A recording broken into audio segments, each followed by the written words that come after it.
Bilang bahagi ng kampanya laban sa illegal na droga, nagsagawa ng Seminar on Substance Abuse Awareness ang mga tauhan ng UP Municipal Police Station para sa mga estudyante sa Maguindanao del Norte. Ang balita mula kay Patrolwoman Judy Ann Alibo.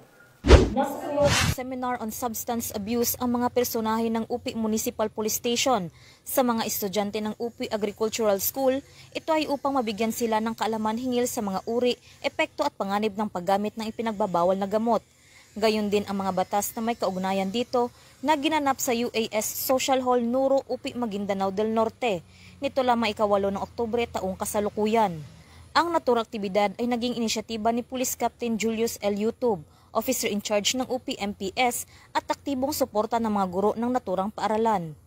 Tinalakay dito ang kahulugan, uri at masamang epekto ng paggamit ng ipinagbabawal na gamot tulad ng shabu, marijuana, alak at solvents. Ipiniliwanag din ang posibleng pagkakakulong at mga batas na isasampa kapag napatunayang gumamit ng mga iligal na droga. Binanggit din ang mga hakbang sa prebensyon at rehabilitasyon, gayon din ang mahalagang papel ng pamilya, paaralan at komunidad sa pagpigil sa paglaganap ng droga.